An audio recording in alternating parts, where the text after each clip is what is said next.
Hello aspirants, आज हम study करने वाले हैं क्वेश्चन नंबर 2 का लास्ट पार्ट कि डीएनए रेप्लिकेट कैसे करता है। तो सबसे पहले ये समझ लेते हैं कि डीएनए रेप्लिकेशन होता क्या है। डीएनए का अपनी एग्जैक्ट कॉपी बनाना यानी कि डीएनए की फोटोकॉपी बनना ही डीएनए रेप्लिकेशन कहलाता है। डीएनए रेप्लिकेशन सेल साइकिल की एस फेज में होता है। एस फेज यानी सिंथेसिस फेज में। ये आपको तब समझ में आएगा जब हम सेल साइकिल के बारे में स्टडी करेंगे अगले लेक्चर में। अभी हाल फिलहाल इतना याद रखो कि डीएनए रेप्लिकेशन एस फेज में होता है सेल साइकिल की। अब बताए डीएनए रेप्लिकेशन इंपॉर्टेंट क्यों है। तो सबसे पहला रीजन है कि cell division, growth and repair के लिए। हमारी ग्रोथ हमारी ग्रोथ हो, चाहे अगर हमें कहीं चोट लग जाए तो वहाँ की रिपेयरिंग करनी हो तो सेल डिवीजन होना ज़रूरी है। अगर बोन फ्रैक्चर वाला मैंने एक एग्जांपल दिया था, अगर बोन फ्रैक्चर हो गई है तो न्यूक्लियस सेंट्रोसोम को इंस्ट्रक्शन देता है एंड सेंट्रोसोम सेल डिवीजन करता है और वहाँ पे एक नई बोन आ जाती है। तो अब सेल तो डिवाइड हो गई, जैसे एक सेल थी और उससे दो सेल बन गई, लेकिन डीएनए तो एक ही है। तो डीएनए रेप्लिकेट होगा तभी तो दोनों सेल में डिस्ट्रीब्यूट हो पाएगा। Okay, now the second reason is inheritance of traits. DNA में जेनेटिक इन्फॉर्मेशन स्टोर होती है और ये जेनेटिक इन्फॉर्मेशन पेरेंट से बच्चों में जाती है। तो पेरेंट के जो भी जेनेटिक ट्रेट हैं वो बच्चों में जाएंगे। तो इसके लिए क्या है, डीएनए रेप्लिकेशन जरूरी है ताकि वो हर एक सेल में डिस्ट्रीब्यूट हो और पेरेंट से बच्चों में वो ट्रेट जा सके। Now the third is continuity of life. DNA replicate होगा और डीएनए में जेनेटिक इन्फॉर्मेशन स्टोर है कि हमारी हाइट कितनी होगी, कलर कैसा होगा, आंखें कितनी होगी, पैर कितने होंगे। इसीलिए काऊ का बच्चा हमेशा काऊ होता है, इंसान का बच्चा इंसान होता है। तो किसी भी स्पीसीज के एग्जिस्टेंस के लिए या कंटिन्यूटी ऑफ लाइफ के लिए डीएनए रेप्लिकेशन जरूरी है। Now the fourth reason is evolution के लिए भी डीएनए रेप्लिकेशन जरूरी है। कैसे, समझ लेते हैं। डीएनए जब रेप्लिकेट हो रहा होता है यानी डीएनए जब अपनी फोटोकॉपी बना रहा होता है तो कभी कभी क्या होता है कि फोटोकॉपी एग्जैक्ट नहीं बनती है, उसमें थोड़ा बहुत चेंज आ जाता है, एरर आ जाता है, जिसको अपन उस चेंज को ही अपन म्यूटेशन कहते हैं। और इस म्यूटेशन की वजह से होता क्या है कि कुछ नए ट्रेट इंसानों में आ जाते हैं या फिर उस स्पीसीज में आ जाते हैं जो उसको हेल्प करते हैं सर्वाइवल के लिए, अडेप्टेशन के लिए। इसको समझ सकते हो आप कि कोई फोटोकॉपी शॉप पे आप जाते हो और आपने एक नोटबुक दी कि फोटोकॉपी कर देना है इसकी। तो कभी कभी क्या होता है कि कुछ पेजेस जो हैं वो काले आ जाते हैं जिसमें हमें दिखता भी नहीं है कि लिखा क्या है। तो एरर आ गया ना, तो उस एरर को ही हम क्या कहते हैं, म्यूटेशन। अब हम समझ लेते हैं semi conservative model of DNA replication. तो दो साइंटिस्ट हैं, मिसेल्सन एंड स्टाल। इन्होंने एक एक्सपेरिमेंट किया और उससे इन्होंने क्या पता लगाया कि डीएनए का जो रेप्लिकेशन है वो सेमी कंजर्वेटिव तरीके से होता है। अब सेमी कंजर्वेटिव इस नाम का अगर आप मतलब निकालो तो क्या है कि कुछ नया है और कुछ पुराना है, दोनों ही एक जगह हैं। जैसे अगर मैं एग्जांपल लूँ हमारा ही इंडियंस का ही, तो कुछ हमारे अंदर मॉडर्न ट्रेड्स हैं। फॉर एग्जांपल, हम टेक्नोलॉजी से ज़्यादा फेमिलियर हैं as compare to our parents and grandparents. और हमारे अंदर कुछ कंजर्वेटिव ख्यालात भी हैं, जैसे कि हम कुछ ट्रेडिशंस फॉलो करते हैं। अगर कोई सीनियर हमारे सामने आ जाए तो उनको प्रणाम करना, उनके पैर छूना। तो हमारा जो मॉडल है वो क्या है, सेमी कंजर्वेटिव है। ना तो हम पूरी तरीके से कंजर्वेटिव है और ना ही हम पूरी तरीके से मॉडर्न है। वैसे ही डीएनए में क्या होता है, डीएनए रेप्लिकेशन के टाइम पे आप इस डायग्राम में देखोगे तो अच्छे से समझ पाओगे। आप देख सकते हो कि यहाँ पे क्या है, पेरेंट डीएनए है जिसको अपन ओरिजिनल डीएनए भी कहते हैं। जब डीएनए रेप्लिकेशन होता है उस टाइम पे ये दोनों डीएनए की जो स्ट्रैंड है पेरेंट डीएनए की वो अलग हो जाती है और जो नया स्ट्रैंड है वो यहाँ पे लग जाता है। तो एक डीएनए से जब दो डीएनए बन रहा है तो इन दोनों डीएनए में अगर आप ऑब्जर्व करो तो एक जो धागा है वो किसका है, पुराने डीएनए का है, और एक नया धागा है। और इसी को बोलते हैं सेमी कंजर्वेटिव मॉडल, यानी कुछ नया है और कुछ पुराना है।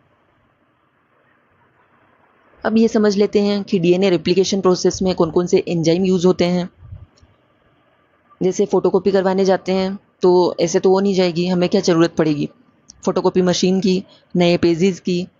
और नोटबुक की, वैसे ही डीएनए रेप्लिकेशन के लिए, डीएनए की खुद की फोटोकॉपी के लिए कुछ एंजाइम की ज़रूरत पड़ती है। तो पहला एंजाइम है helicase enzyme, DNA polymerase enzyme, primase enzyme and ligase enzyme. Now DNA replication की जो प्रोसेस है उसमें स्टेप 1 क्या है? Unwinding the DNA. डीएनए जो है हमें पता है कुछ ऐसा होता है, बाइंडिंग। इसको अनवाइंड करने का काम कौन करता है? Helicase enzyme. हेलिकेज एंजाइम आता है और डीएनए के बीच में, डीएनए के दोनों स्ट्रैंड के बीच में जो नाइट्रोजनस बेस पेयर होते हैं, एडेनिन, थाइमिन, साइटोसिन, ग्वानिन, इनके बीच में हाइड्रोजन बॉन्ड होता है। तो हेलिकेज एंजाइम क्या करता है? इन हाइड्रोजन बॉन्ड को ब्रेक कर देता है। और हाइड्रोजन बॉन्ड को ब्रेक करने के बाद में डीएनए का स्ट्रक्चर कुछ इस तरीके का दिखता है, जैसा हमने सेमी कंजर्वेटिव मॉडल में देखा था कि डीएनए की दोनों स्ट्रैंड अलग हो जाती है। तो वो अलग हो जाती है, वो अलग करने का काम कौन कर रहा है? Helicase enzyme. अब क्या होगी? इनके अलग होने के बाद में नई स्ट्रैंड आएगी। Always remember the semi conservative model. अब आ जाता है स्टेप 2। तो हेलिकेज एंजाइम ने अपना काम कर दिया, अब दूसरे एंजाइम की बारी आती है। तो डीएनए पॉलीमरेज एंजाइम है, वो क्या करता है? नई स्ट्रैंड बनाता है। अब उसको पता है नई स्ट्रैंड बनानी, लेकिन उसको पता नहीं है कि कहाँ से स्टार्ट करना है। तो उसकी हेल्प कौन करता है? Primase enzyme. Primase enzyme RNA primer को जोड़ देता है। एक तरीके से वो सिग्नल का काम करता है कि आरएनए प्राइमर मैंने जोड़ दिया है, यहाँ से तुम स्टार्ट करो डीएनए की नई स्ट्रैंड बनाना। तो ये हो जाता है स्टेप 2। स्टेप 3 में क्या होता है कि डीएनए पॉलीमरेज जब दो स्ट्रैंड बनाता है तो एक स्ट्रैंड तो वो क्या बनती है? कंटिन्यूअस बनती है, और दूसरी डिसकंटिन्यूअस बनती है, जिसे अपन लेगिंग स्ट्रैंड कहते हैं। आप इस डायग्राम से और अच्छे से समझ पाओगे। तो आप देख सकते हो एक तरफ क्या है? लीडिंग स्ट्रैंड, एक तरफ लेगिंग स्ट्रैंड है। डीएनए की जो दोनों स्ट्रैंड है, कोई भी डीएनए जब आप डायग्राम देखोगे तो उनकी जो स्ट्रैंड होती है, जो दोनों धागे होते हैं, वो एंटी पैरेलल होते हैं, एंटी पैरेलल पोलैरिटी के होते हैं। एक अगर 5 प्राइम टू 3 डायरेक्शन में है तो दूसरा 3 टू 5 डायरेक्शन में होगा। वैसे ही अगर आप ऊपर वाली स्ट्रैंड को देखो, जो लीडिंग स्ट्रैंड है उसको अगर आप देखो डायग्राम में, तो वो है 3 प्राइम टू 5 प्राइम की डायरेक्शन में। अब इसके जो नई स्ट्रैंड बनेगी वो इसके जस्ट एंटी पैरेलल बनेगी। वो किस में बनेगी? 5 प्राइम टू 3 प्राइम डायरेक्शन में। और डीएनए पॉलीमरेज एंजाइम में उसकी एक ही कंडीशन है कि मैं काम तो करूंगा, लेकिन 5 टू 3 डायरेक्शन में ही काम करूंगा हमेशा। तो उसका जो मन का काम है वो उसे मिल गया, उसकी जो कंडीशन थी वो फुलफिल हो गई। तो ऊपर वाली लीडिंग स्ट्रैंड में आप देखोगे कि उसको वही काम करने को मिल रहा है जो वो चाहता है। 5 टू 3 डायरेक्शन में उसने काम करना स्टार्ट करा और वो कंटिन्यूअस स्ट्रैंड बनाता चला गया। जब इंसान को अपने मन का काम मिल जाता है तो उसको ब्रेक की ज़रूरत नहीं पड़ती, वो कंटिन्यूअसली काम करता चला जाता है 7-8 घंटे तक, बिना थके काम कर सकता है। तो वैसे ही आप समझ सकते हो डीएनए पॉलीमरेज की एक कंडीशन थी कि वो हमेशा नई स्ट्रैंड इसी डायरेक्शन में बनाता है, 5 टू 3 डायरेक्शन में। और वैसे ही लेगिंग स्ट्रैंड में क्या है? अब ब्लू कलर वाली जो पेरेंट डीएनए है वो किस डायरेक्शन में है? 5 टू 3 डायरेक्शन में है। जबकि नई स्ट्रैंड जो बनेगी उसके जस्ट विपरीत बनेगी, एंटी पैरेलल बनेगी हमेशा। यानी कि बननी किस में चाहिए? अब 3 टू 5 डायरेक्शन में बननी चाहिए। लेकिन डीएनए पॉलीमरेज की क्या कंडीशन है कि मैं तो 5 टू 3 में ही काम करूंगा। इसलिए अब उसके मन का काम नहीं है, तो वो क्या बीच में ब्रेक ब्रेक लेके आराम से काम करेगा। इसीलिए आपको गैप नजर आ रहे हैं यहाँ पे। तो इस गैप वाली जो स्ट्रैंड है उसको हम क्या बोलते हैं? Lagging strand. इसमें आप जी से याद रख सकते हो कि जी से गैप, एंड बीच बीच में गैप है। और ये जो गैप है, अब इन गैप को फुलफिल करने का काम कौन करेगा? Ligase enzyme. स्टेप 4 है कि डीएनए लाइगेज एंजाइम इन छोटे छोटे सेगमेंट्स को जोड़ने का काम करेगा, ग्लू का काम करेगा। इन छोटे छोटे सेगमेंट को अपन क्या बोलते हैं? Okazaki fragments. इन ओकाजाकी फ्रेगमेंट्स को जोड़ने का काम लाइगेज एंजाइम करता है। अब आ जाता है हमारा फाइनल स्टेप, टर्मिनेशन स्टेप, जिसमें अब डीएनए पॉलीमरेज क्या करेगा? क्योंकि उसको अपने मन का काम नहीं मिला, तो वो आरएनए प्राइमर से नाराज हो गया, उसने आरएनए प्राइमर को निकाल दिया।